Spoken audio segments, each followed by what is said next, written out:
Bienvenue dans le live du groupe Monassier. Merci d'avoir pris un peu de votre temps pour être parmi nous ce soir. Je suis Olivier Geffroy, secrétaire général du groupe Monassier, et j'ai le plaisir de vous accueillir dans notre premier live qui se propose de décrypter avec vous, ensemble, l'actualité juridique et fiscale.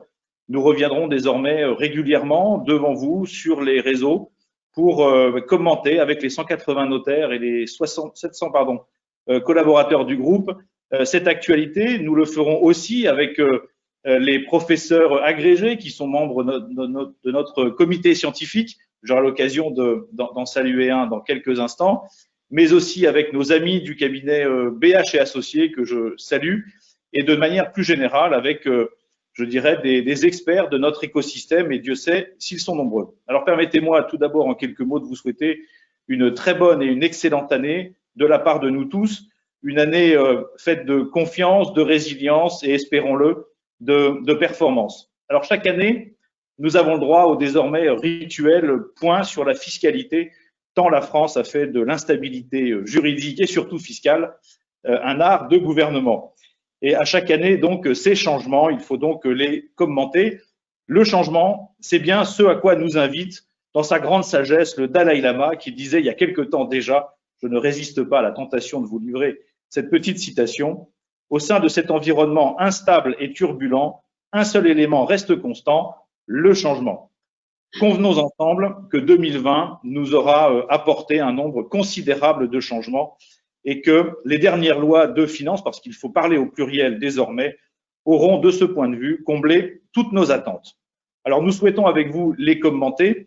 Nous voulons le faire de manière un peu singulière, de deux manières. La première, en nous concentrant sur la fiscalité patrimoniale. C'est celle qui concerne tout le monde et il nous a semblé que c'était un angle intéressant.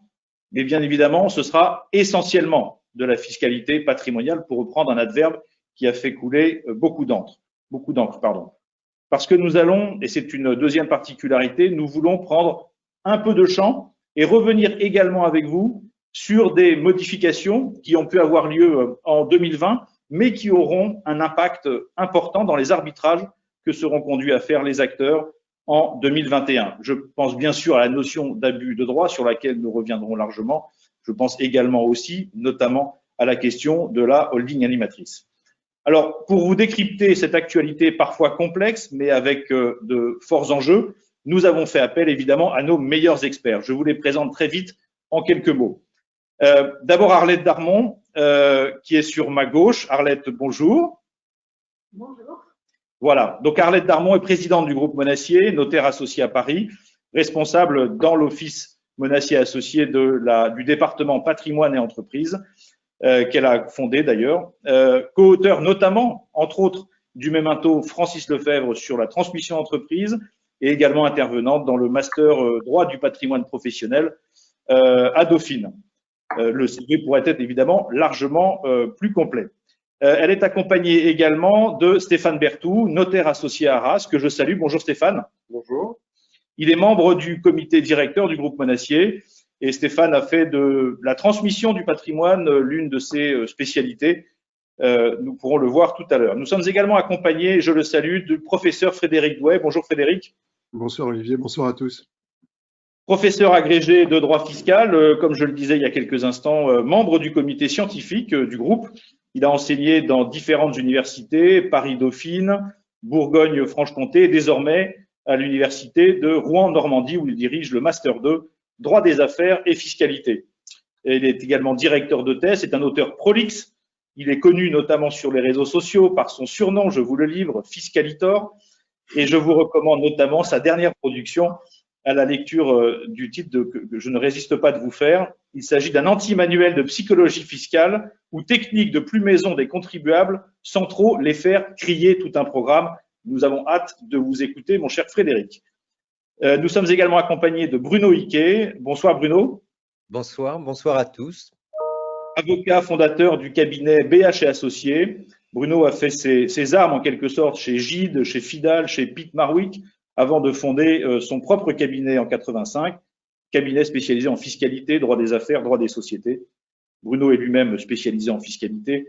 évidemment, et il a une très solide expérience du dialogue avec l'administration fiscale, et il a également un tropisme international, notamment chinois. Voilà. Et je termine avec Réjeanne Fakinetti. Bonsoir Réjeanne. Bonsoir à tous. Avocate associée au cabinet BH & Associés. Vous avez une double formation de droit des affaires et de fiscalité, et vous avez développé une expertise particulière en matière patrimoniale dans un contexte tant français qu'international, avec des clients, notamment des family office par exemple, et des personnes voilà, ayant un patrimoine conséquent avec des enjeux personnels mais aussi professionnels très forts. Voilà, vous connaissez tous nos intervenants pour cette conférence qui sera animée par Hervé Mancier. Bonsoir Hervé. Bonsoir. Alors Hervé est le directeur de notre centre d'études et de recherche du groupe Monacier, et c'est lui qui sera le gardien à la fois du temple de la connaissance mais aussi du temps.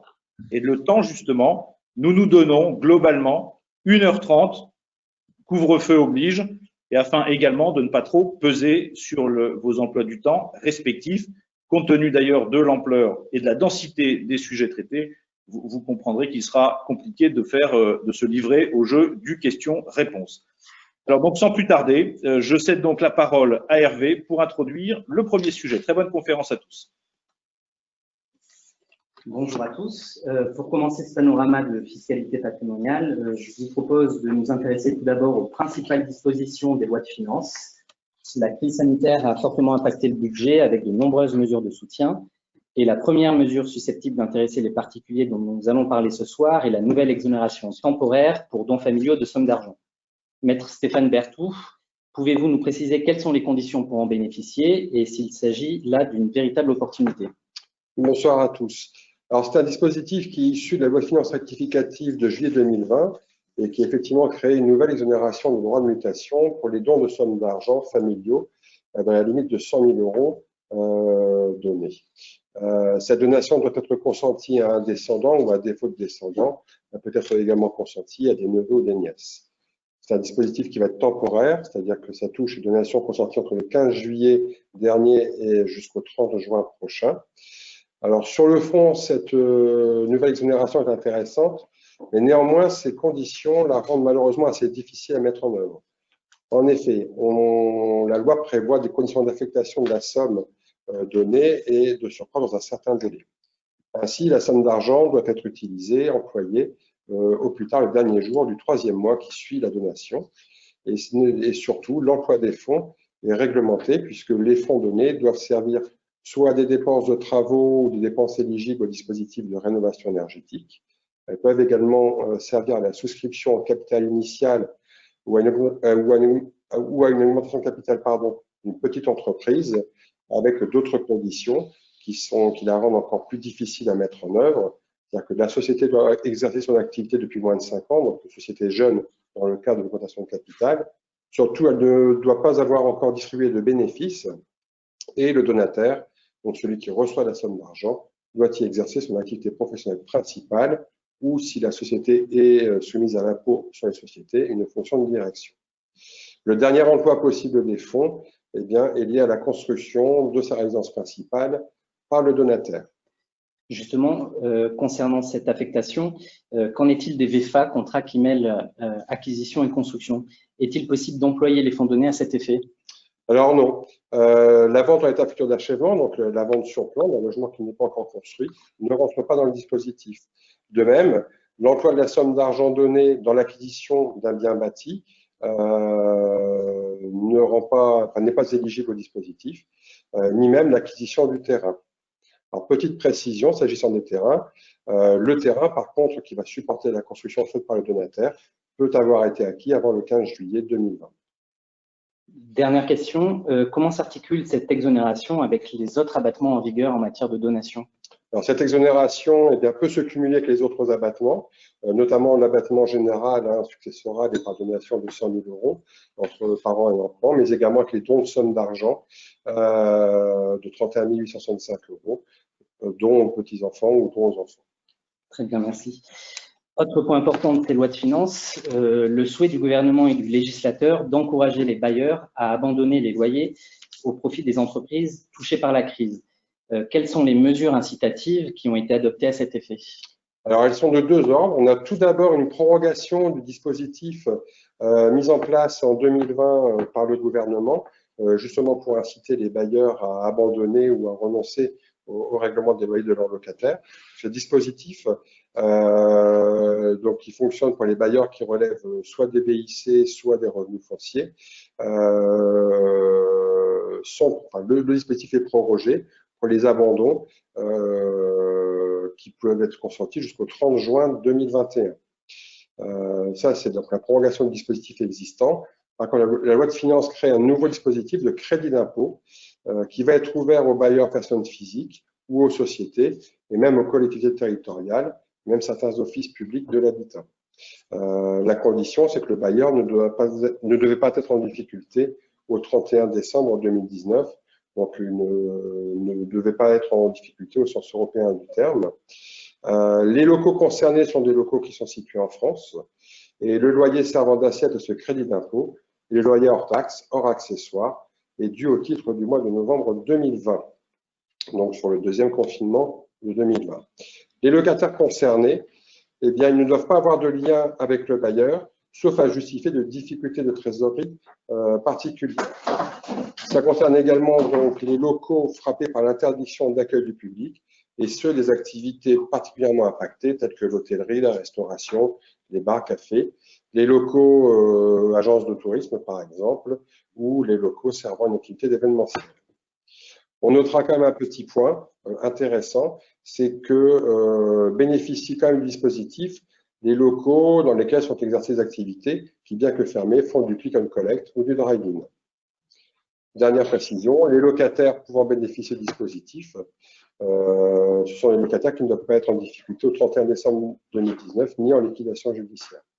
Alors, la mesure en elle-même, c'est un crédit d'impôt de 50% du montant de l'abandon qui est plafonné à 1 600 000 € ou 2 400 000 € selon le cas, c'est-à-dire un crédit d'impôt maximum de 800 000 ou 1 200 000 €. À noter, pour finir, que pour bénéficier du dispositif, eh bien, il y aura un imprimé spécifique à remplir, dont on attend encore la teneur. Merci. S'agissant des autres réductions et crédits d'impôt, je me tourne cette fois vers Maître Réjeanne Facchinetti. Que faut-il retenir?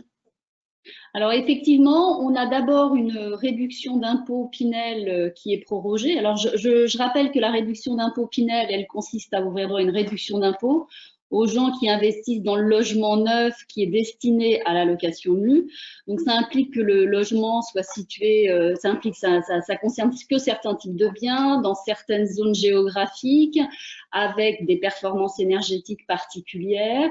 Et il faut que ce soit dans le secteur intermédiaire, ce qui implique également que les loyers soient plafonnés et que les revenus du locataire eux-mêmes soient en dessous de certains plafonds fixés par le législateur.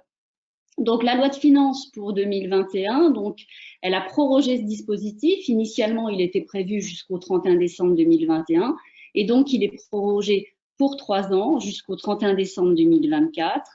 Avec, en principe, l'idée d'une réduction progressive qui doit permettre aux législateurs de présenter de nouveaux dispositifs qui soient plus efficients en la matière. Donc, ce dispositif reste, quoique prorogé, il reste identique en 2021 et en 2022, c'est-à-dire que les engagements de location nue qui sont pris par le contribuable ouvrent droit à une réduction d'impôt de 12% si l'engagement de location est de 6 ans, de 18% si l'engagement de location est de 9 ans et dans les cas où le dispositif est prorogé et au maximum de 21% lorsque l'engagement de location total éventuellement prorogé est de 12 ans. Tous ces taux sont réduits donc en 2023 et en 2024. Pour un engagement de location de 6 ans, le taux qui était de 12% passe en 2023 à 10,5% et en 2024 à 9%. Pour les engagements de location de 9 ans, le taux qui était de 18% passe en 2023 à 15%, puis ensuite en 2024 à 12%. Et enfin, pour les engagements de location totaux de 12 ans, le taux qui était de 21% passe à 17,5% et ensuite à 14% en 2024.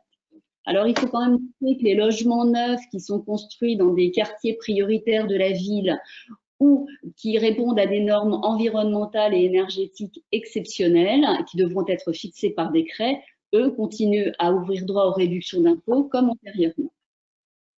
Il y a un autre point à noter, c'est qu'en fait, on a un recentrage du dispositif sur l'habitat collectif.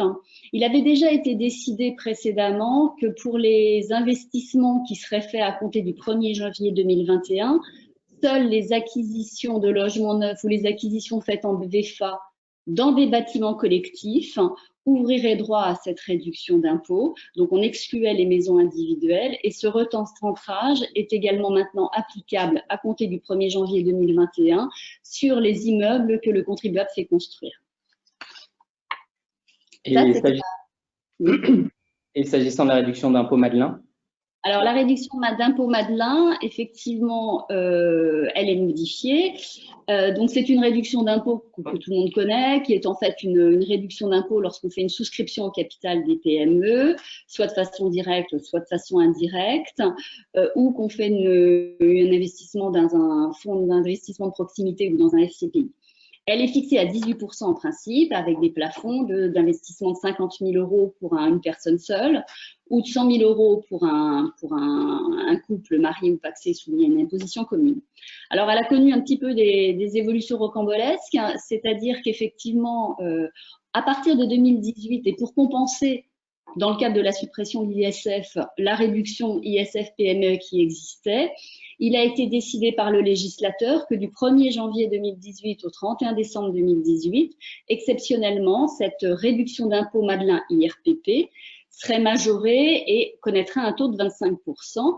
Toutefois, il fallait qu'il y ait une parution d'un décret sur le sujet qui lui-même devait intervenir sur une décision de la Commission européenne pour s'assurer que le dispositif était conforme aux droits de l'Union et aux aides d'État. La décision de la Commission européenne n'est pas intervenue, donc le taux majoré de 25% ne s'est jamais appliqué en 2018. Le législateur a repris son bâton de pèlerin et donc a décidé qu'à compter du 1er janvier 2019 et jusqu'au 31 décembre 2019, de nouveau, cette réduction d'impôt serait majorée au taux de 25%, dans l'attente de l'apparition d'un décret, lui-même soumis à une décision de la Commission européenne, qui n'est pas intervenue. Donc, de nouveau, pour les opérations réalisées à compter du 1er janvier 2020, le législateur a prévu que le taux de la réduction d'impôt serait majoré et serait de 25%, sous réserve d'une décision de la Commission européenne et de l'apparition d'un décret. Nous avons eu une décision de la Commission européenne le 26 juin 2020, avec l'apparition d'un décret au 7 août 2020, et donc pour tous les versements réalisés à compter du 10 août 2020 jusqu'au 31 décembre 2020, là, effectivement, on a une réduction d'impôt majorée de 25%. Tous les versements qui ont été faits antérieurement en 2020 à cette date du 10 août 2020, eux, par contre, restent à 18%. Donc, le législateur a reconduit le dispositif pour 2021, donc dans la loi de finances pour 2021, et donc effectivement prévoit un taux majoré de réduction d'impôt de 25%, dans l'attente d'une décision de la Commission européenne, puisqu'il doit être suivi de la parution d'un décret qui lui-même devra intervenir dans les 2 mois. Donc, la décision de la Commission européenne n'est toujours pas intervenue. Donc, les versements qui sont faits à ce jour continuent, bien que le taux soit fixé à 25%, continuent à ouvrir droit à réduction d'impôt à 18%.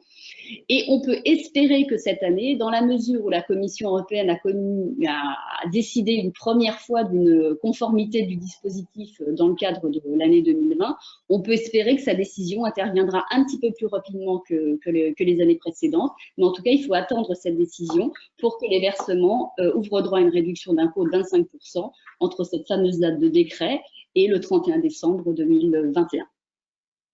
Merci. Y a-t-il d'autres dispositions à retenir dans la dernière loi de finances? Alors oui, tout à fait, notamment une disposition qui touche les plus-values, enfin l'imposition des plus-values immobilières des particuliers notamment, puisqu'il existait un dispositif d'exonération de cette imposition des plus-values lorsque l'on cédait un bien immobilier destiné au logement social. Donc ce dispositif qui prenait fin à la fin de l'année dernière a été prorogé jusqu'au 31 décembre 2022. On peut noter que le dispositif a été étendu dans le nombre de ses bénéficiaires possibles, donc des acquéreurs, puisque, outre les cessions à un organisme chargé du logement social, la cession peut désormais intervenir au profit d'un acquéreur qui s'engage à construire des logements sociaux, et même à une collectivité territoriale qui s'engagerait à céder ensuite à un bailleur social. Donc, c'est un dispositif particulier, puisque, en définitive, pour pouvoir en bénéficier, il faut contraindre son acquéreur à respecter des conditions.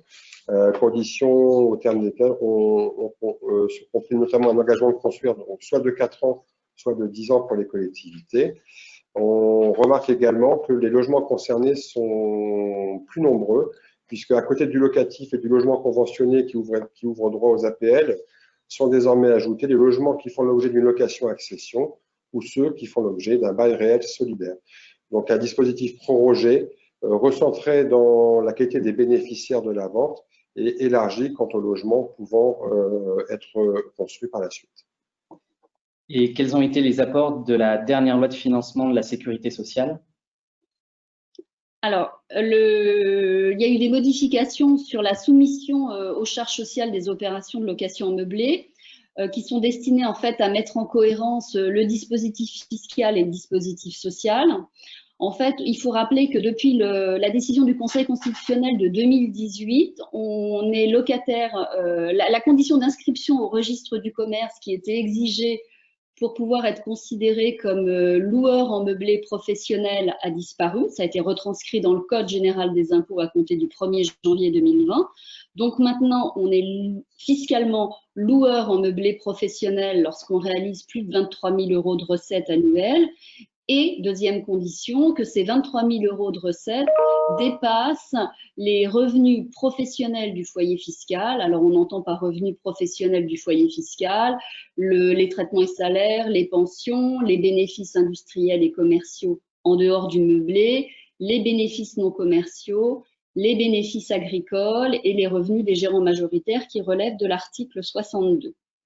Donc, le dispositif qui a été pris dans le cadre de la loi de financement de la sécurité sociale a pour objectif de prendre en compte cette disparition de la condition d'inscription au registre du commerce et des sociétés.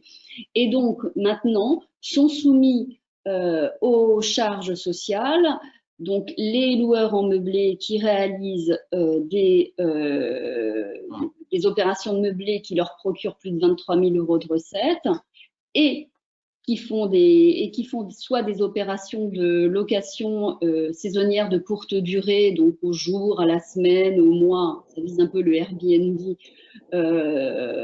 et pour des gens qui n'élisent pas domicile, dans cette habitation. Ça, c'était déjà une condition qui existait pour la soumission aux charges sociales en 2020. Mais maintenant, il y a une nouvelle catégorie de loueurs en meublé qui est concernée. Ce sont ceux qui réalisent des recettes de plus de 23 000 € et ces recettes représentant plus que leurs autres revenus professionnels. Donc, on a beaucoup de gens qui faisaient à l'époque du LMNP, du loueur en meublé non professionnel, qui sont maintenant considérés comme loueurs en meublé professionnels au sens fiscal et qui, de fait, devront être assujettis aux charges sociales et s'inscrire auprès du SSI. Alors, ça renchérit beaucoup le coût des locations meublées. On peut imaginer notamment que des gens, du fait notamment de l'imputation des amortissements, ne réalisent pas de revenus, ont un revenu égal au meublé en matière de meublé égal à 0 ou déficitaire. Ils vont quand même se trouver à acquitter la cotisation minimale en matière de charges sociales, qui est à peu près de l'ordre de 1 200 €. On a également des gens qui vont avoir des revenus professionnels issus de cette location meublée, des revenus positifs issus de cette location meublée, qui eux vont devoir s'immatriculer de toute façon il faut s'immatriculer, mais qui vont devoir être soumis aux charges sociales au titre du régime du SSI, de la sécurité sociale des indépendants. Et donc on peut considérer que grosso modo les charges sociales applicables sont de l'ordre de 45 €. 45 €, ça serait bien, à 45%.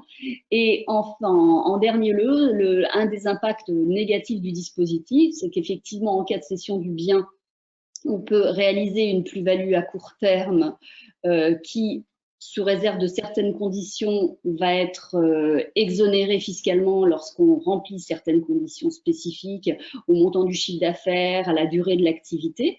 Donc cette plus-value à court terme, notamment, elle correspond aux amortissements qui ont été fiscalement antérieurement déduits.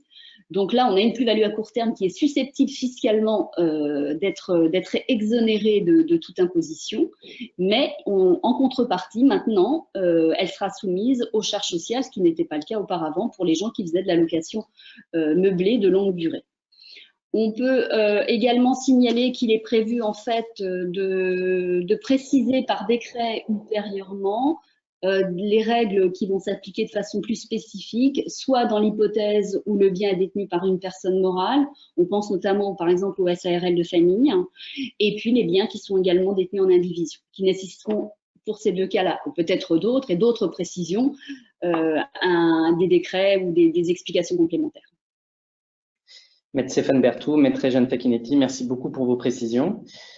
Pour continuer ce panorama, je vous propose de nous intéresser maintenant à l'abus de droit fiscal. On le sait, 2021 sera une année charnière en la matière puisque l'article L64A du LPF qui instaure le mini-abus de droit fiscal s'applique aux rectifications adressées depuis le 1er janvier de cette année. Ce nouvel abus de droit pour motif principalement fiscal a fait couler beaucoup d'encre et a suscité de nombreuses craintes plus ou moins fondées de la part des praticiens. Monsieur le professeur Frédéric Doué, pouvez-vous nous rappeler en quoi consiste ce nouvel abus de droit? Oui, avec plaisir. Alors, ce nouvel abus de droit a été instauré par la loi de finances pour 2019. Il est codifié, comme vous venez de le rappeler, sous l'article L64A du livre des procédures fiscales.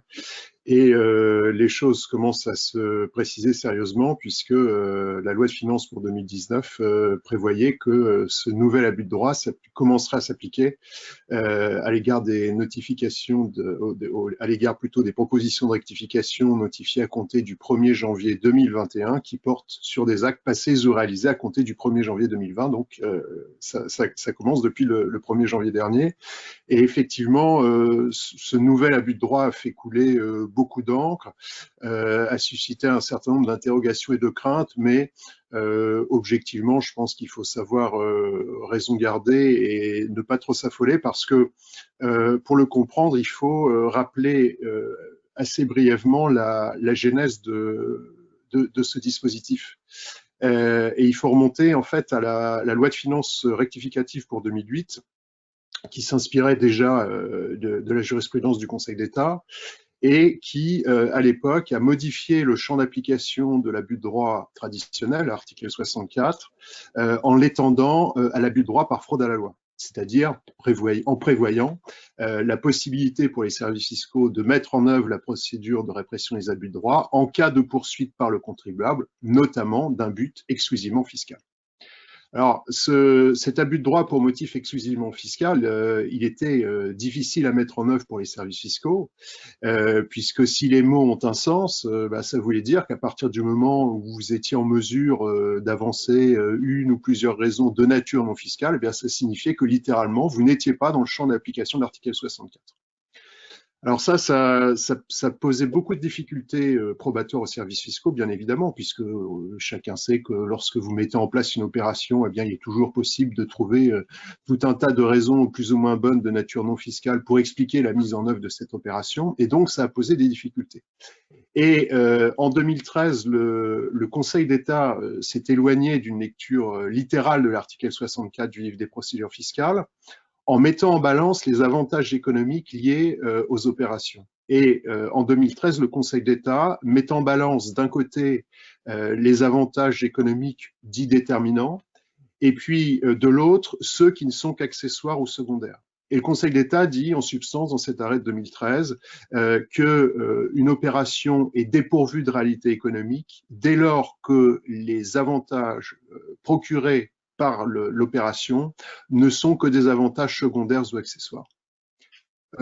Et donc, à partir du moment où on fait un tri parmi les avantages et à partir du moment où on dit il peut y avoir abus de droit pour motif exclusivement fiscal, dès lors que les raisons qui sont invoquées sont des raisons de second ordre, eh bien finalement, ça revient à admettre l'abus de droit pour motif principalement fiscal. Donc, vous voyez, je pense que la loi de finances pour 2019, finalement, n'a pas révolutionné grand-chose. Elle n'a fait que codifier, en fait, la jurisprudence ou la solution retenue par le Conseil d'État en 2013.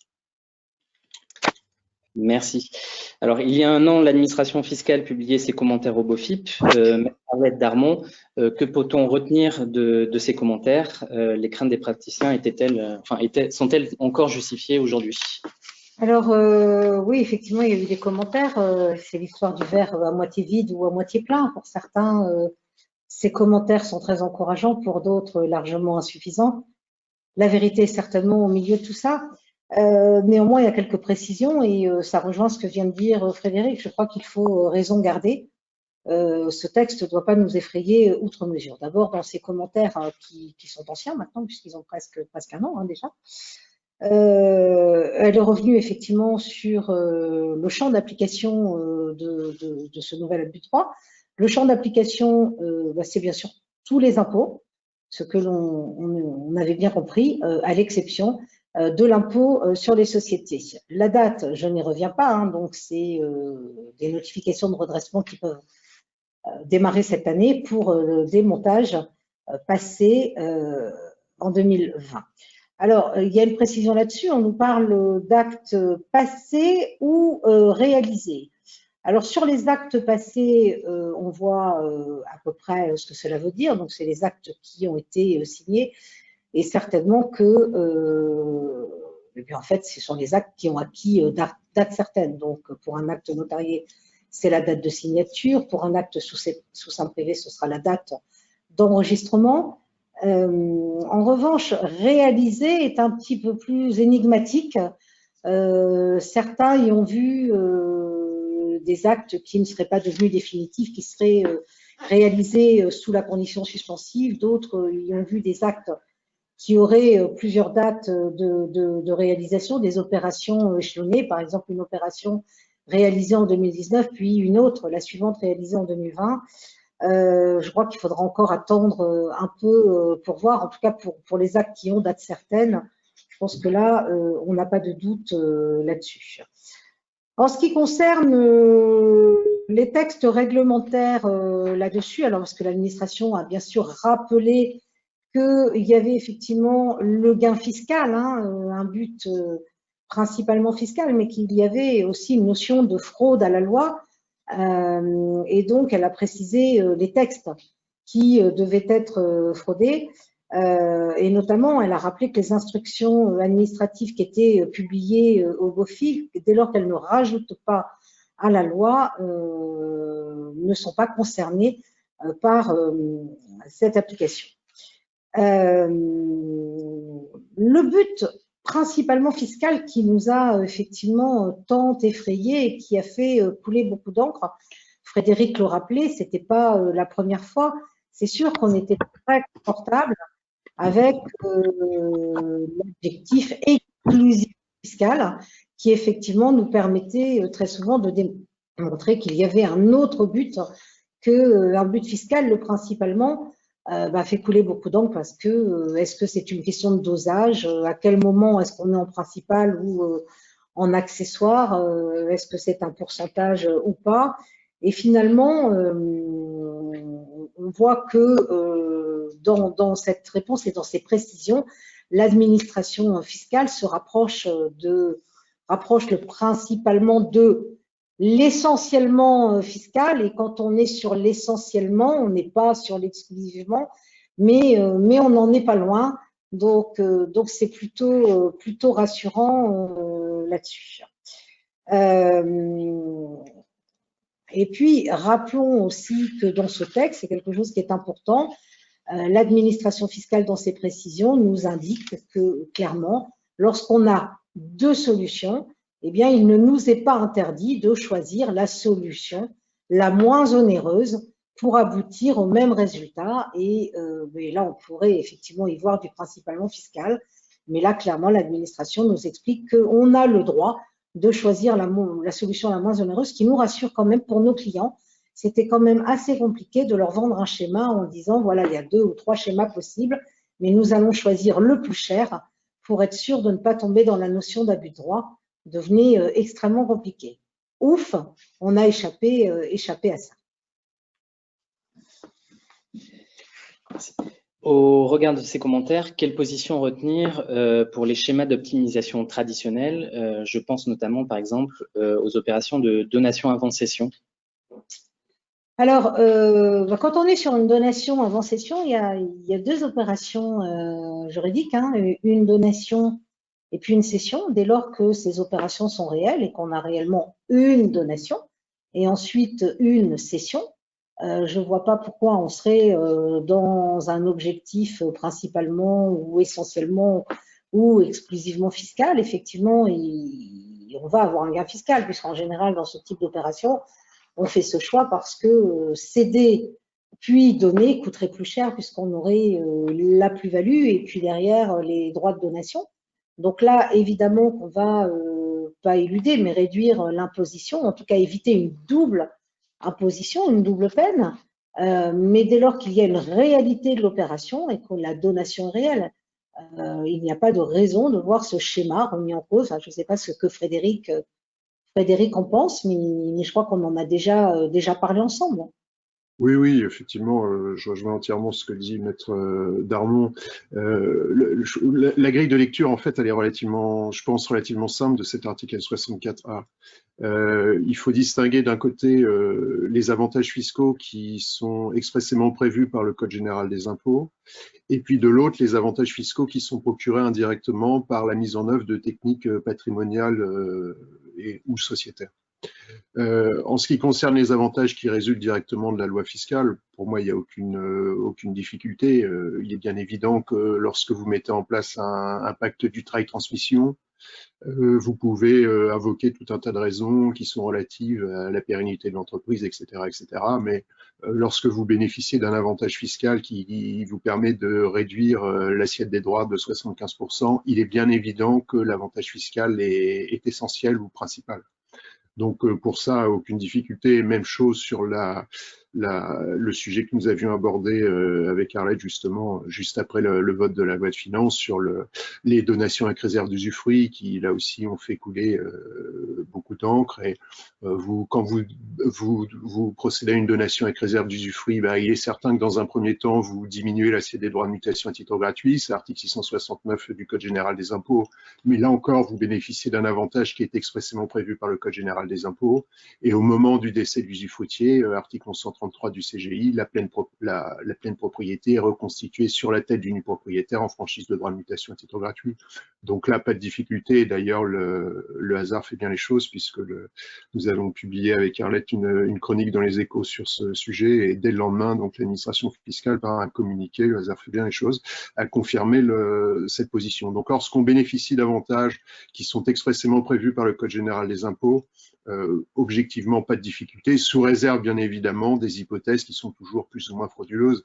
Je pense par exemple à l'hypothèse dans laquelle on aurait un couple A et B, marié ou pacsé, B a un enfant, A consent une donation à B et le matin et l'après-midi, B consent à son tour une nouvelle donation à son enfant. Donc là, on est bien évidemment dans des hypothèses qui sont frauduleuses, mais sous réserve de ces cas de figure qui sont toujours caricaturaux, pas de difficulté. Alors par contre, c'est peut-être un peu plus délicat, effectivement, lorsqu'on bénéficie d'avantages fiscaux qui résultent indirectement de la mise en œuvre de techniques patrimoniales ou sociétaires. On a tout un tas de schémas avec des sociétés civiles immobilières semi-transparentes, donc soumises à l'impôt sur le revenu, hypothèses dans lesquelles on a des sociétés qui servent de tirelires géantes, sociétés dont les parts sont démembrées entre leurs parents et leurs enfants, entre des parents et des enfants. Et dans ce cas de figure, ça peut être dans certains cas beaucoup plus litigieux.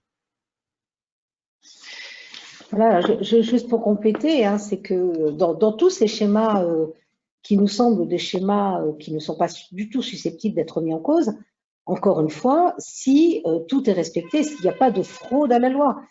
Dans les opérations de donation avant cession, enfin, je voudrais quand même émettre des réserves, c'est-à-dire que celui qui va donner puis céder l'entreprise, puis reprendre le prix de cession, se réapproprier le prix de cession.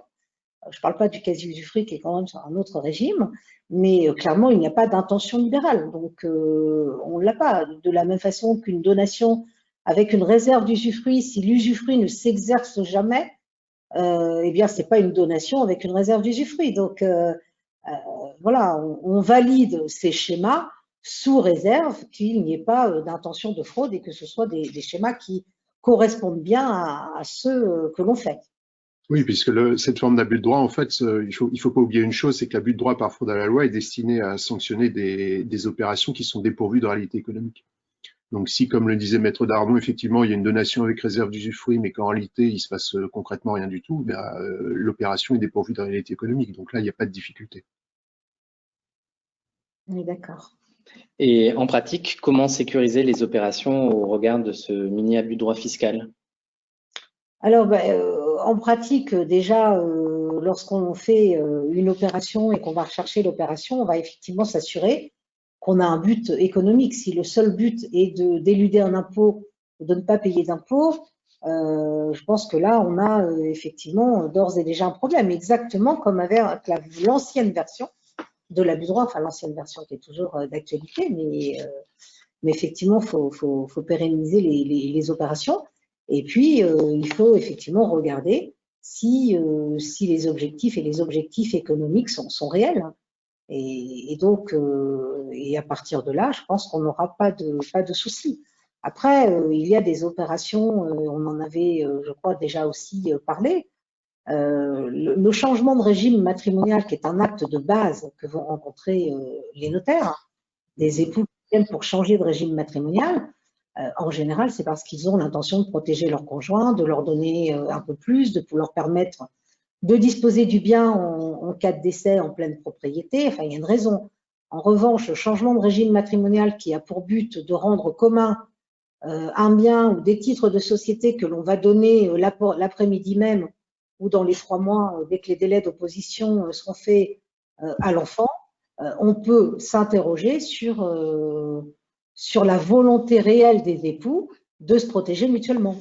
Donc, si nous, on n'est pas convaincus du schéma, on aura du mal à prendre ce schéma vis-à-vis de l'administration fiscale. Merci. En matière d'abus de droit, on a également beaucoup parlé de l'arrêt du Conseil d'État du 20 octobre 2020 concernant l'articulation de la procédure d'abus de droit fiscal avec l'article L80A du LPF et l'opposabilité de la doctrine. Monsieur le professeur, que faut-il penser de cet arrêt et comment analyser la position retenue par le Conseil d'État? C'est un arrêt qui me laisse profondément songeur, cet arrêt du Conseil d'État du 28 octobre 2020, qui porte sur une question qui passionne les universitaires. Surtout, c'est le fait de savoir s'il peut y avoir abus de la doctrine administrative. Alors, je rappelle que la doctrine administrative, il y a 2 possibilités. Soit c'est de la paraphrase du Code général des impôts, c'est du non-droit, soit ce sont des commentaires qui ajoutent à la loi fiscale, et dans ce cas-là, ce sont des commentaires qui sont dépourvus de valeur juridique, et donc à partir de là, qui sont opposables aux services fiscaux sur le fondement de l'article L80A du livre des procédures fiscales, sous réserve d'un certain nombre de conditions, parce qu'en pratique, c'est souvent assez compliqué à opposer effectivement aux services fiscaux. Et puis, à l'inverse, lorsque la doctrine ajoute à la loi fiscale et qu'elle est défavorable aux contribuables, dans ce cas-là, les services fiscaux ne peuvent pas l'invoquer à l'encontre des contribuables. Enfin, toujours est-il qu'il faut quand même avoir le réflexe de vérifier si la doctrine administrative ajoute ou pas à la loi fiscale, mais ça, c'est un autre problème. Et donc, dans cet arrêt du 20 octobre 2020, le Conseil d'État confirme ce que l'on savait déjà. Il avait déjà eu l'occasion de statuer sur cette question en 1998. Je ne sais pas si vous vous rappelez de ce sujet qui était la question des fonds turbo. Et en 1998, le Conseil d'État avait dit, et il le redit à nouveau dans cet arrêt du 28 octobre 2020, il dit et il ne peut pas y avoir d'abus de la doctrine administrative. Pourquoi? Parce qu'on ne peut pas abuser de non-droit. Donc ça, peut-être entièrement d'accord avec cette position, rien à ajouter, rien à dire de plus. Mais ce qui est curieux dans cet arrêt du 28 octobre 2020, c'est que le Conseil d'État dit oui, mais les services fiscaux peuvent néanmoins mettre en œuvre la procédure de répression des abus de droit et donc à partir de là, faire échec à la garantie prévue par l'article L80A du livre des procédures fiscales. Donc, vous voyez, c'est une interprétation neutralisante et pour bien comprendre cet arrêt, ce que veut dire cet arrêt, c'est qu'effectivement, il ne peut pas y avoir abus de la doctrine administrative, mais il peut y avoir abus du Code général des impôts tel qu'interprété par la doctrine administrative. Alors, c'est là où ça me laisse extrêmement songeur parce que pour que ça présente de l'intérêt, il faut que la doctrine administrative ajoute à la loi fiscale. Donc finalement, on abuse de quoi? On abuse de la doctrine administrative telle qu'interprétée, mais on n'abuse pas proprement parler du Code général des impôts, puisque si on abusait du Code général des impôts, par définition, la doctrine administrative ne présenterait pas d'intérêt. Donc je pense que c'est une interprétation neutralisante qui est surtout motivée par le climat ambiant, qui consiste à vouloir lutter d'ailleurs à juste titre contre la fraude fiscale et l'évasion fiscale. Mais en tout cas, d'un point de vue strictement fiscal, ça ne me semble pas être une décision d'une très grande orthodoxie en tout cas. Mais enfin, ce que je dis là n'engage que moi. L'autre fondement, l'autre solution, c'est l'adage Frosomia corrompit, et là ça ne pose aucune difficulté. La fraude corrompt tout, et effectivement, à partir du moment où vous invoquez la doctrine administrative, à partir du moment où vous interprétez la doctrine administrative en abusant de cette doctrine, si tant est qu'on puisse abuser de la doctrine, et bien dans ce cas-là, l'adage Frosomia corromptit permet effectivement aux services fiscaux de contester l'opération. Parce que ce qu'il ne faut pas oublier, mais je l'ai rappelé il y a quelques instants, c'est que pour que la doctrine administrative soit opposable, encore faut-il que le contribuable l'invoque expressément et invoque également expressément l'article 80A du livre des procédures fiscales.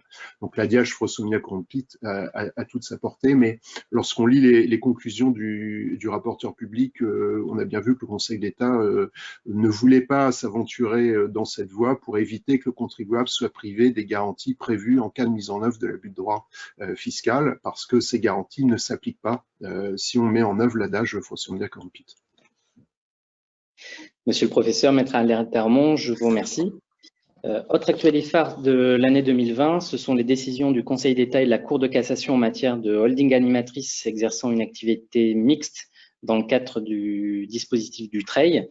Maître Bruno Hiquet, quels sont les enseignements à tirer de ces arrêts? Bonjour à tous. Alors tout d'abord, effectivement, il faut revenir, je pense, un peu sur l'origine du pacte du TREI, dont le principe était de permettre une transmission aisée ou fiscalement moins défavorable des entreprises qui participaient à l'économie du pays. C'est vraiment la base fondamentale. Et ce pacte du TREI, qui était décliné d'une part, disons, en impôt sur la fortune, disparu depuis le 1er janvier 2018, et en matière de donation-succession par l'article 787B, prévoyait effectivement à l'origine que le pacte du TREI pouvait bénéficier à des sociétés dites opérationnelles, c'est-à-dire des sociétés qui avaient une activité commerciale, une activité industrielle, libérale, agricole, etc., mais n'avaient pas visé proprement parlé, disons, les holdings animatrices. Or, sur le plan économique, en fait, le principe, c'est qu'on a des sociétés opérationnelles, et puis du fait de la vie des affaires, progressivement, on a des gens qui constituent des sociétés holding, qui chapeautent des sociétés opérationnelles ou qui étendent leur activité sur d'autres structures qui sont également impliquées dans des activités économiques. Et là, dans ce cadre-là, en fait, on a eu depuis des années des arrêts qui ont pu être rendus et qui ne précisaient pas ce qu'on pouvait entendre par société holding. Et avec le principe de base, c'est que l'administration refusait, ou le législateur même à la base, refusait de faire bénéficier des transmissions d'activités de sociétés qui avaient une activité civile, de bénéficier de cet abattement du TREI. Et en quoi consiste cet abattement du TREI? C'est d'avoir un abattement de 75% sur la valeur transmise. C'est-à-dire que aujourd'hui, au maximum, effectivement, vous avez un droit de donation-succession qui est 45%. Si vous avez un abattement de 75%, ça veut dire que vos droits de donation ou succession sont rendus à un montant de un peu plus de 10%. Donc, ce pacte du TREI était destiné à faciliter la transmission des entreprises. Et en réalité, il était fondé sur le respect d'un certain nombre de critères que je vais reprendre rapidement.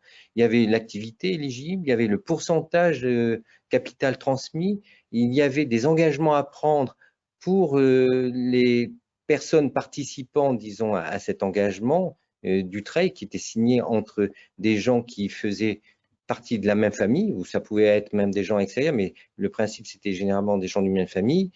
Il devait y avoir également un des signataires du pacte devait être avoir des fonctions de direction au sein de la société. Et puis le dernier point, je reviendrai sur ce point-là ultérieurement, mais il fallait qu'il y ait le maintien des critères pendant la totalité de la durée d'application de l'engagement du pacte du trail. C'est-à-dire qu'il y avait un engagement, un contrat qui était signé, un pacte enregistré, qui donnait lieu à un engagement collectif de 2 ans, suivi d'un engagement individuel de 4 ans. Et c'était sur cette durée de 6 ans qu'on devait avoir, alors avec des variantes près selon les termes effectivement appliqués en fonction des jurisprudences qui ont pu être rendues, mais on devait avoir une application pendant 6 ans, effectivement, et avoir le maintien de ces critères sur cette durée. Donc, sur l'ensemble des critères, effectivement, pour la mise en place du pacte du trail, il y a eu un certain nombre d'arrêts, mais le principal sujet, c'était de savoir quelle était l'activité éligible. Et pour revenir au point qui nous intéresse aujourd'hui, en fait, on a eu 2 arrêts. Un arrêt du 23 janvier 2020 qui a été rendu par le Conseil d'État. Il faut souligner, le Conseil d'État, généralement, ne traite pas sur des notions de pacte du trail, qui sont des notions qui relèvent des droits d'enregistrement, et un autre arrêt du 14 octobre 2020 qui a été rendu par la Cour de cassation. Et le principe qui se dégage de l'ensemble de ces 2 arrêts, donc qui sont quand même des cours suprêmes qui sont administratifs et judiciaires, qui reconnaissent le bénéfice du pacte du trail pour les sociétés holding mixtes, à condition que ces sociétés holding animent et que l'animation soit prépondérante, c'est-à-dire que l'activité d'animation doit être prépondérante au sein de ces sociétés holding mixtes pour pouvoir bénéficier effectivement de l'application du pacte du trail, et cette application de la prépondérance n'étant plus dictée, ou c'est là où il y a eu effectivement une position un peu commune du Conseil d'État et de la Cour de cassation, c'est que l'administration par le BOFIP avait fait mention qu'en définitive, il devait y avoir respect de 2 conditions, notamment pour bénéficier du pacte du trail. D'une part, que 50% du chiffre d'affaires de la société holding devait être lié à cette activité prépondérante d'animation. Et deuxièmement, que 50% de l'actif brut soit constitué effectivement par l'actif immobilisé. Et il y a eu un certain nombre de positions de doctrine qui ont été rendues au fil des ans et au terme desquelles il est apparu qu'effectivement c'était des critères qui étaient peu applicables et non appropriés pour définir une société holding animatrice de groupe. Et dans ce cadre-là, ces 2 arrêts ont dit, en réalité, on va sortir de cette interprétation stricte en fonction de 2 critères qui peuvent prêter à discussion, puisqu'une société holding, est-ce qu'elle a vraiment la nature, disons, d'une société qui peut réaliser un chiffre d'affaires, et d'autre part, comment valoriser effectivement l'actif immobilisé, puisque par exemple, vous pouvez avoir, disons, une société qui était engagée une société holding qui était engagée dans des processus de détention de structures ayant une activité de marchand de biens, par exemple. Dans l'activité de marchand de biens, si la société holding avait une activité de marchand de biens, le principe même des biens immobiliers détenus par une structure marchand de biens, c'est que les biens immobiliers ne sont pas dans l'actif immobilisé, mais sont dans les stocks. Et le fait d'avoir recours à cette notion d'actif brut immobilisé par rapport à l'actif total, en réalité, c'est un non-sens puisque la société pouvait être holding sur le plan du fonds, mais effectivement ne pas respecter ce critère de 50% de l'actif immobilisé supérieur, donc au moins l'actif immobilisé représentant au moins 50% de l'actif total. Donc, ces 2 arrêts sont partis sur un autre principe, c'est de dire en définitive, on va privilégier le fait que pour considérer le critère de la société holding animatrice, on va prendre en compte le faisceau d'indices. Et c'est la grande nouveauté de ces 2 arrêts de l'année 2020, c'est qu'on ne se reste plus, disons, focalisé sur des critères prédéfinis, mais il y a une grande ouverture sur les faits, sur les indices à prendre en compte pour qualifier l'activité de la société. Et cette méthode du faisceau d'indices est-elle satisfaisante? Quels critères autres que l'actif brut pourrait-on utiliser, par exemple? Alors, disons que c'est une évolution effectivement du Conseil d'État et de la Cour de cassation de ne plus avoir recours à des critères prédéfinis qui sont statiques et qui en définitive enfermaient les contribuables et les gens qui voulaient bénéficier de ces dispositions. Donc, on était dans le cadre ou on n'était pas dans le cadre.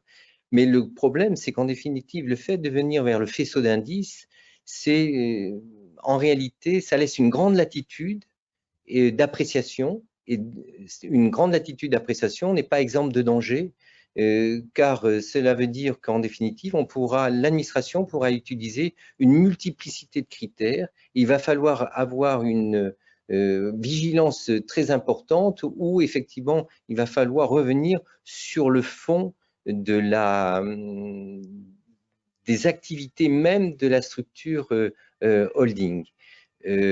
À titre d'exemple, si vous voulez, dans l'arrêt de la Cour de cassation, il est dit en réalité, il y avait le litige qui était avec l'administration fiscale, c'est que l'administration fiscale, je vais être bref sur ce sujet puisque c'est juste un point de forme, c'est que l'administration fiscale disait, il y avait un arrêt qui avait été rendu par la Cour d'appel et l'administration fiscale disait la Cour d'appel a considéré que la société avait bien une activité animatrice, mais la Cour d'appel, alors que l'administration disait que la société, on devait prendre en compte un critère d'actifs bruts réels, actifs immobilisés réels par rapport à l'actif total, la Cour d'appel a fait référence à l'actif immobilisé comptable.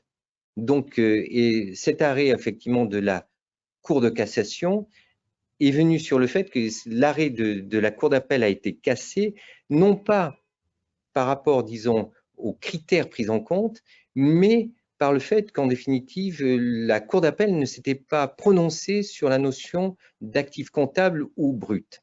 Mais par contre, à cette occasion, la Cour de cassation a indiqué qu'on pouvait prendre un certain nombre de critères en considération pour définir l'activité de la société holding animatrice et a dit qu'on pouvait prendre en compte notamment l'importance des participations animées par la société holding.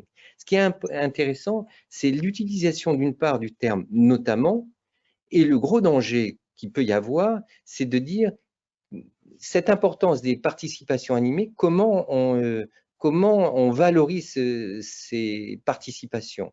Et là, sur le fond, on peut se rendre compte, par exemple, à l'occasion d'un certain nombre de contrôles fiscaux auxquels j'ai pu assister ou que j'ai pu voir, en réalité, l'administration fiscale, concernant les méthodes de valorisation, a des principes qui sont pas forcément très… L'administration fiscale ne se sent pas très à l'aise par rapport à ces critères de valorisation.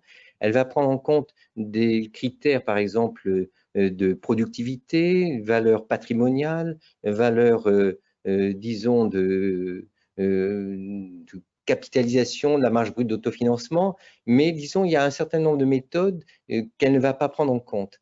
Et je dirais qu'une société qui est animée, en réalité, la valeur de l'entreprise peut dépendre de multiples critères. Par exemple, on peut avoir une approche par les flux futurs. Donc, la méthode de valorisation, et ce que je peux voir, c'est que si vous voulez une valeur de société, elle est éminemment variable selon les méthodes utilisées et principalement, la valeur d'une société, c'est la rencontre d'un acheteur et d'un vendeur. Donc, définir, disons, de fait, une valeur de société par, disons, des critères de valeur patrimoniale ou de valeur productivité, c'est relativement dangereux et c'est un peu sommaire. Donc, le fait est, c'est que ce faisceau d'indices peut laisser place vraiment à pas mal d'incertitudes et présente moins de sécurité juridique pour les contribuables. Car finalement, ce sont les juridictions qui seront amenées à faire une jurisprudence additionnelle et les juridictions seront amenées à se prononcer sur les critères à appliquer, sur les éléments qui vont se dessiner, qui vont être pris en compte au fur et à mesure, en fait, des problématiques qui vont leur être posées. Donc là, on ne peut pas, en tant que praticien, c'est relativement difficile de dire il faut faire ceci ou faire cela, dans la mesure où on va avoir une extension finalement des méthodes d'appréciation par l'administration fiscale. Merci. En pratique, comment peut-on alors sécuriser une transmission du TREI en présence d'une société holding, Maître Darmon? Alors, la holding animatrice, et on vient de le voir, bon, on sait qu'elle doit remplir un minima de critères, dont elle doit participer, voire élaborer la politique du groupe, et puis ensuite elle doit participer au contrôle de ses filiales. C'est à peu près les deux critères. Alors, quand on est face à nos clients, en général, ils ont tous une holding animatrice. Dès qu'ils ont une holding, ils considèrent que leur holding est animatrice. Et quand vous leur demandez effectivement de démontrer que la holding est animatrice, puisque les commissaires aux comptes ne veulent plus faire d'attestation pour le dire, alors là, on est devant, en général, un néant. Il n'y a pas de salariés dans la société, il n'y a pas de documentation, il n'y a pas de pacte d'actionnaires, il n'y a pas de politique ou de communication de cette politique, il n'y a pas de contrôle, j'ai aucun PV qui font ça, et que clairement, et on le voit bien hein, par rapport à ce que vient de dire Bruno Hickey, il faut de la documentation. Donc, il faut pouvoir produire à l'administration un certain nombre de documents assez étoffés qui démontrent que, la société a bien élaboré la politique du groupe, l'a bien communiquée, et puis ensuite, elle a bien été contrôler ses filiales et voir tout ça. Quand on a un doute sur cette holding animatrice,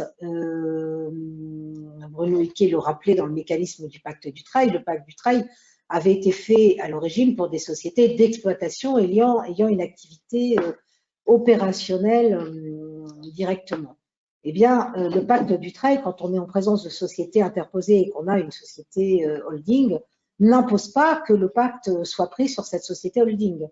Donc, si on a un doute, je crois qu'il est sage que le pacte soit pris par cette holding, que l'on peut considérer comme passive, en tout cas, il y a un risque qu'elle soit considérée comme passive, et c'est cette holding qui, dans ces cas-là, prendra le pacte sur la société d'exploitation, et on aura plus ou moins le même effet, avec effectivement peut-être certains éléments d'actifs qui ne seront pas du treillis, entre guillemets, ne bénéficieront pas de l'exonération partielle. Mais c'est sage et prudent. Merci.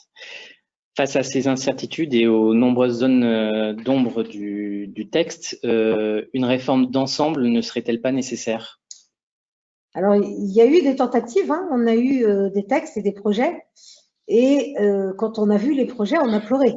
Donc oui, effectivement, idéalement, ce serait bien d'avoir un texte, mais si c'est un texte qui est extrêmement restrictif et qui, tel qu'on nous l'avait présenté, on ne pouvait pas avoir de critères d'animation dès lors qu'on avait des participations minoritaires. Alors, ça a été revu par la jurisprudence. Donc, oui, un texte d'envergure qui reprend et qui nous donne une définition précise mais assez ouverte, oui. Si c'est pour avoir les mêmes textes que ceux qu'on avait vus en tant que projet, finalement, je préfère m'en remettre à la jurisprudence. Je ne sais pas quel est l'avis de Bruno Hickey sur le sujet. Alors, mais... je pense que je partage tout à fait votre opinion, puisqu'en réalité, on se trouve dans des zones vraiment d'incertitude. Et le fait est, c'est qu'à la limite, il faudrait remettre à plat tout ce système, puisqu'il y a un point qui est mis en œuvre et qui est pas forcément soulevé à l'occasion de contrôle. En ce qui me concerne, je n'ai pas vu ce point soulevé jusqu'à présent, mais il faut voir que l'ensemble des critères doivent être, on doit satisfaire l'ensemble des critères sur la durée de l'engagement. Donc, si par exemple, alors je sais bien que dans l'arrêt du mois d'octobre de la Cour de cassation, il est dit qu'on doit avoir notamment disons, l'activité, enfin la participation doit représenter plus de 50% de l'actif brut. Mais dans la loi, il est dit que l'ensemble des critères doivent être, disons, satisfaits sur l'ensemble de la période d'engagement. Donc, à la limite, on se retrouve même avec cet arrêt du mois d'octobre et le fait qu'il y ait cet élargissement avec le terme notamment qui permet d'avoir un certain nombre d'espoirs, finalement, ça contredit un peu même la base même du texte de l'article 787b, dans la mesure où on doit avoir le respect sur toute la durée de l'engagement. Donc, le fait effectivement d'avoir une réforme d'ensemble, à la limite, je dirais que ça devrait être réécrit, mais il faut voir que depuis 2000, on a eu 13 lois modificatrices qui ont modifié en définitive toute la notion du pacte Dutreil. C'est-à-dire en 20 ans, on a eu 13 lois qui ont modifié l'architecture du texte. Donc, il y aurait nécessité effectivement de remettre à plat et peut-être avoir une base plus faible des taux. Disons, vraiment, c'est toute une chose à revoir et qui nécessiterait vraiment d'avoir une réflexion ensemble. Sachant que quand même, à la base, le fait c'est que le pacte Dutreil était destiné à faciliter la transmission d'entreprise. Et vu toutes les contraintes que l'on a, c'est l'inverse qui se produit. Merci pour vos analyses. Alors, d'autres arrêts intéressants ont émaillé l'année 2020. En matière d'évaluation, notamment, la Cour de cassation est venue rappeler un point important. Monsieur le professeur, pouvez-vous nous en dire quelques mots? Oui, il y a un arrêt important, intéressant tout du moins du 30 septembre 2020 qui a été rendu par la Chambre commerciale de la Cour de cassation, mais qui ne fait que confirmer un arrêt rendu par la même Chambre le 27 mars 2019 et qui est relatif à l'évaluation des biens en matière d'impôt sur la fortune. Je vous rappelle qu'en 1990, la Cour de cassation avait jugé en matière d'ISF, invitation à sortir de France, que l'existence d'une indivision justifiait l'application d'une décote dans le cadre de l'évaluation des biens et des droits imposables. Et en pratique, on avait plutôt tendance à considérer que depuis cet arrêt de 1990, l'application de cet abattement, en pratique de l'ordre de 20%, s'appliquait d'office ou était de droit. Or, quand on relit les deux arrêts que je viens de vous citer, donc 2019-2020, eh bien finalement, c'est pas la tendance qui se dégage pour la Chambre commerciale de la Cour de cassation, puisque dans ces deux affaires, donc là, on est en matière d'impôt sur la fortune, mais c'est transposable bien évidemment à l'IFI, il n'y a pas de difficulté là-dessus. Et dans ces deux affaires, c'était des indivisions qui existaient entre membres d'une même famille. Donc soit entre époux et entre pacsés, soit entre des parents et leurs enfants. Et dans ces deux arrêts, la Chambre commerciale de la Cour de cassation nous dit que bien l'existence de l'indivision ne justifie pas à elle seule l'application d'une décote. Alors, cet arrêt est intéressant parce que dans un autre domaine, mais il rejoint, enfin, la Chambre commerciale de la Cour de cassation est cohérente avec elle-même, ce qui est déjà pas mal, et ça rejoint également, je ne sais pas si vous vous rappelez, cette question de l'évaluation des biens qui sont donnés avec interdiction de les aliéner et de les hypothéquer du vivant du donateur. C'est exactement le même raisonnement. Et on nous dit, bah, finalement, ce genre de clause intervient entre membres d'une même famille et finalement, le but est peut-être principalement fiscal, justement, pour justifier l'application d'un abattement de 20%. Donc, qu'est-ce qu'il faut en déduire? Il faut en déduire que l'application de l'abattement de la décote de 20% que vous citez n'est plus de droit. Ça ne s'applique pas de droit. Donc, ça veut dire que si vous l'appliquez et que vous êtes en présence de membres d'une même famille, eh bien, il faut que vous soyez en mesure d'apporter la preuve de difficultés particulières entre les indivisaires qui justifient l'application de la décote. D'où d'ailleurs, mais je ne veux pas donner de mauvaises idées à personne, mais je pense qu'on aura l'occasion de le voir avec la jurisprudence qui va être rendue dans les années qui viennent, on peut bien évidemment faire confiance à un certain nombre de contribuables pour imaginer des litiges plus ou moins fictifs ou des divisions plus ou moins fictives entre les co-indivisaires par le biais d'actions, on en voit malheureusement de temps en temps, qui en réalité n'existent pas, enfin qui reposent sur des litiges qui n'existent pas, dans l'espoir de profiter de cet abattement. Donc ces arrêts ces deux arrêts de 89 et 90 sont cohérents, mais ils soulèvent quand même un certain nombre d'incertitudes. Autre arrêt intéressant, notamment au regard du développement de l'activité de location meublée, un arrêt du Conseil d'État du 18 mars 2020 concernant l'assujettissement à l'IS d'une SCI exerçant une activité commerciale. Que pouvons-nous en retenir? Alors, cet arrêt est intéressant parce que, bon, alors la solution de l'assujettissement à l'impôt sur les sociétés d'une SCI qui se livre à une activité commerciale, c'est classique, c'est connu, ça n'appelle pas de long commentaire. On a la tolérance, vous vous rappelez, du compte admis par les services fiscaux qui tolère une activité de l'ordre de 10% maximum pour ne pas entraîner le basculement dans le champ d'application de l'IS. Mais dans cet arrêt, ce qui était intéressant, c'est que nous étions en présence d'une société civile immobilière qui, pendant un certain nombre d'années, avait exercé une activité commerciale, donc qui pendant un certain nombre d'années s'était retrouvé assujetti à l'impôt sur les sociétés et au titre des années ultérieures avait cessé son activité. C'était en l'occurrence l'année litigieuse, c'était l'année 2010. Donc la société, au titre des années antérieures, avait exercé une activité commerciale qui justifiait pleinement son assujettissement à l'impôt sur les sociétés. Et à compter de l'année 2010, elle avait cessé d'exercer son activité commerciale. Et donc la question était de savoir si cette SCI, à partir du moment où elle avait cessé son activité commerciale, rebasculait automatiquement dans la semi-transparence, autrement dit dans le champ d'application de l'impôt sur le revenu. Et le Conseil d'État nous dit dans cet arrêt du 18 mars 2020, eh bien non, c'est ce qu'il faut retenir. Le fait d'avoir cessé une activité commerciale n'entraîne pas le basculement de droit à nouveau dans le champ d'application de l'impôt sur le revenu. Alors en pratique, ça peut être assez problématique parce que on se dit mais comment faut-il faire finalement pour que ma SCI retombe dans le champ d'application de l'IR si ça n'est pas automatique? Alors déjà, c'est critiquable parce que si on raisonne en termes d'impôt sur le revenu, on a le principe de l'annualité de l'impôt qui s'applique et donc il faut raisonner année d'imposition par année d'imposition. Donc selon moi, le fait de ne pas avoir accompli d'activité commerciale au titre de l'année 2010 justifier à lui seul le basculement dans l'IR, mais ce n'est pas la solution retenue par le Conseil d'État dans cet arrêt. Donc ça veut dire qu'il faut attendre un exercice, 2 exercices, et à ce moment-là, selon moi, déposer une réclamation préalable auprès des services fiscaux en demandant le dégrèvement de l'impôt sur les sociétés mis en recouvrement au titre des 2 exercices antérieurs et en demandant à basculer dans le champ d'application de l'impôt sur le revenu. Alors il faut faire attention au délai qui est prévu par article R196-1 du livre des procédures fiscales, puisque vous le savez, dans ce cas-là, à défaut de vérification de comptabilité, le délai de réclamation expire le 31 décembre de la seconde année qui suit celle du versement de l'impôt sur les sociétés.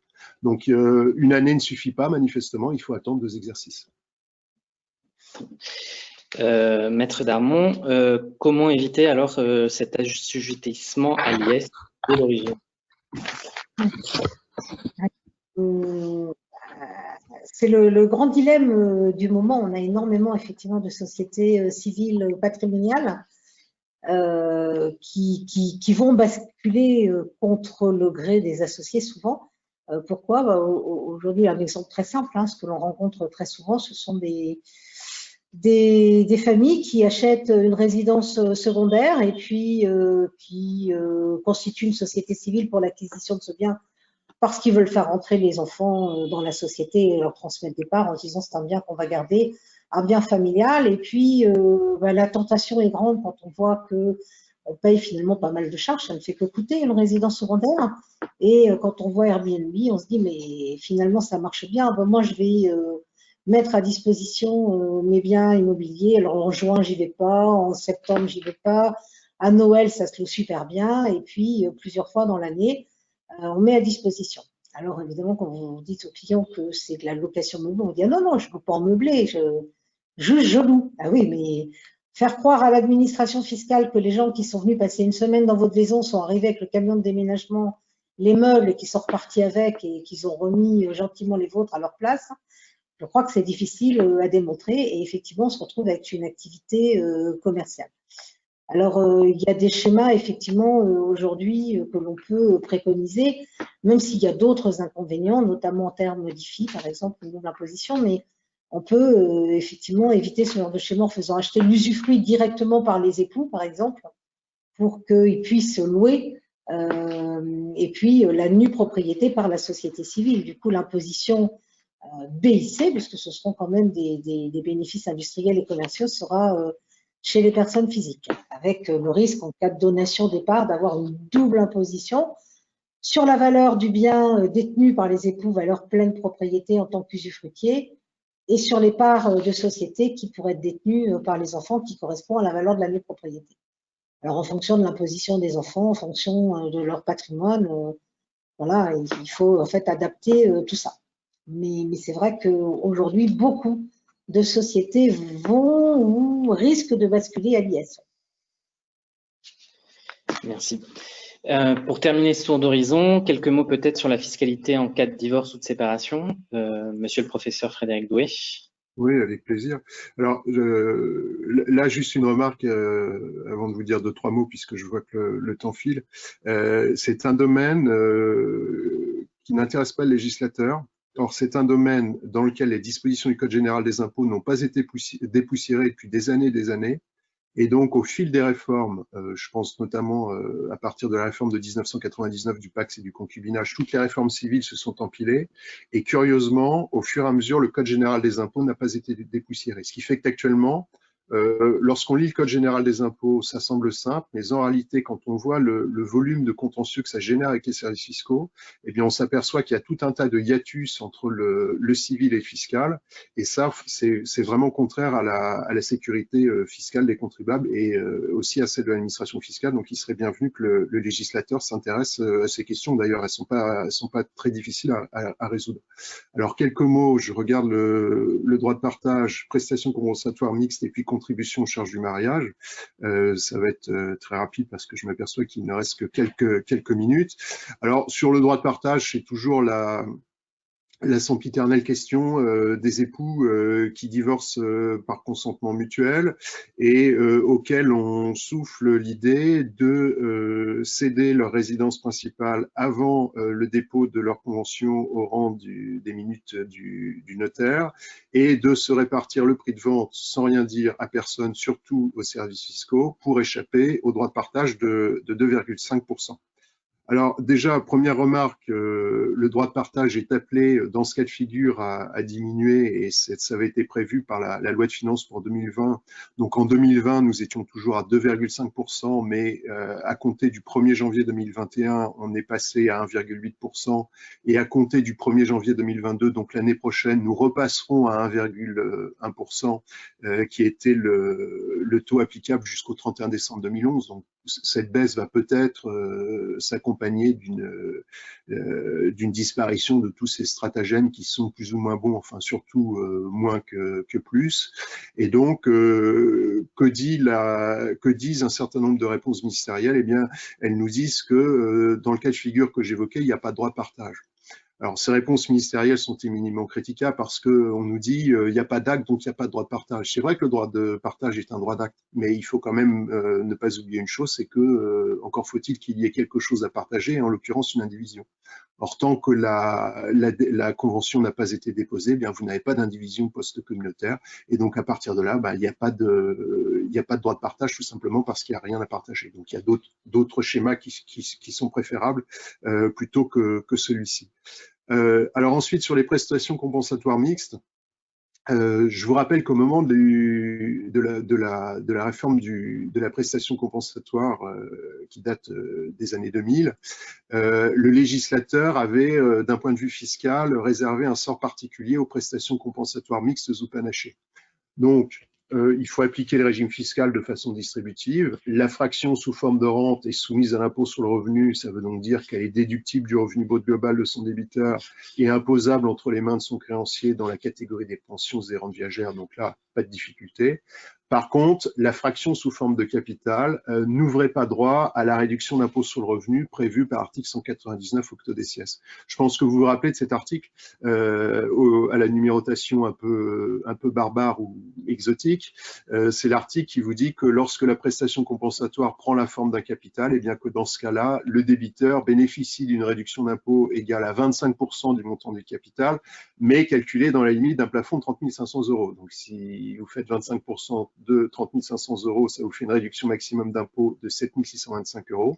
Et donc le texte, c'était l'article 199 grand 2 du code de l'article 199 octodécies du CGI.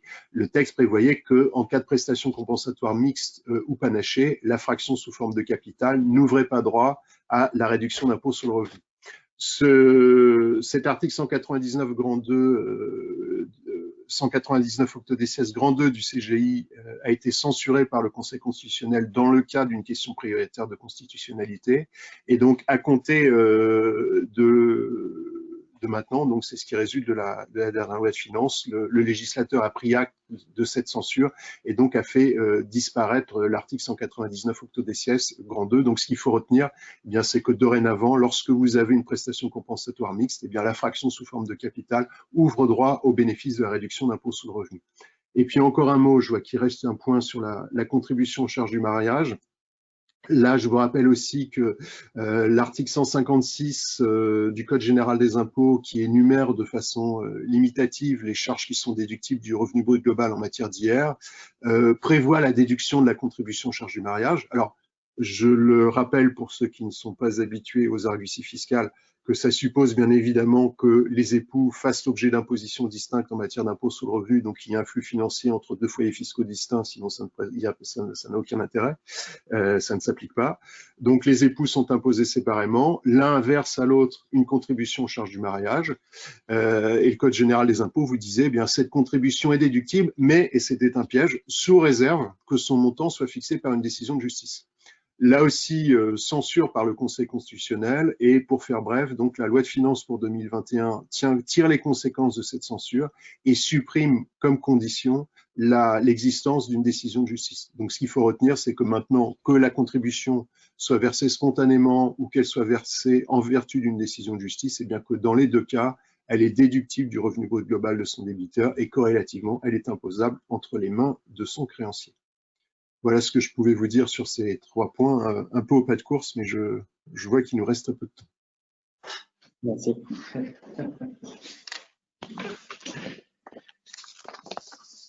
Bien, je crois que nous en avons terminé.